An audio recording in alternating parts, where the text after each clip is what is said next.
Only Ramen, Only Bento Box, Only Sushi Rolls, at Only Donburi Bowls. It's another day, another gutom. Nangati na naman ang mga paa at kumalam na naman ang sikmura.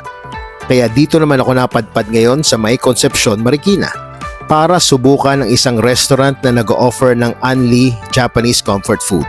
The name of the place is Jenny Ramen House. Pagpasok mo sa loob, grabe, iba yung vibe niya. Mukha siyang masikip nung una pero sakto lang pala. Kahit medyo crowded, ramdam mo yung pagiging Japanese vibe niya. Malinis yung lugar at mababait yung mga staff.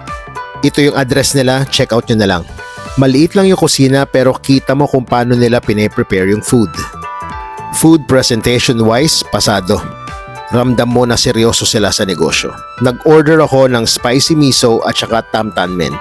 Masarap at malapot yung broth, yung noodles makapal at maraming serving.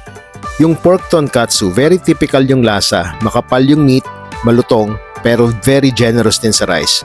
The same as with the seafood tempura. Yung spicy tuna overload sushi roll, highly recommended.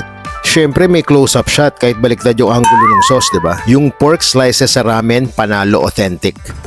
Yung spicy tuna overload, ang sarap kaya lang nakakabusog kagad. Yung egg, syempre typical na soft-boiled, pero yung tempura, grabe, mas marami yung laman kaysa sa breading. Nag-order din ako ng gyudon bowl. Panalo to sa sarap, very Japanese authentic style, kaya lang nakakaumay. Overall, the experience was good. Pero pagbalik ko baka hindi ko nakunin yung only. Sa dami kasi ng servings, busog kagad ako. Pero panalo dito at pasok ito sa ating So good, so flavorful. Please like and follow.